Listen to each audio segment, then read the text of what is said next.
Nalalaman na ang Diyos ay nag-exist kasi sa lahat ng bagay na ginawa niya, it makes sense.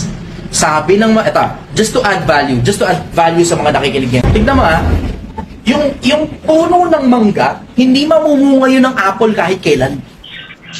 Bakit? Kasi ang DNA nung mangga talaga ilalabas na bunga nun.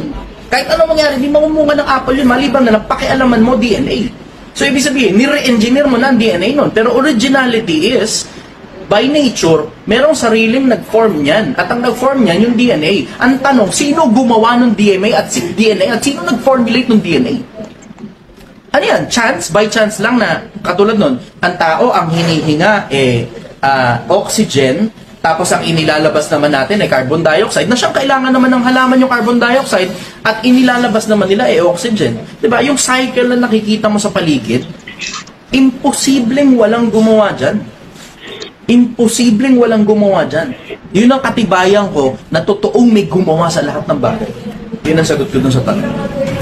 Hanggang sa dulo, mananatili pa rin akong sumasagot ng mga tanong. Mananatili akong hindi interesado sa politika. Mananatili akong hindi interesado sa pera. Mananatili akong hindi interesado sa kasikatan, sa kayamanan, sa kapangyarihan,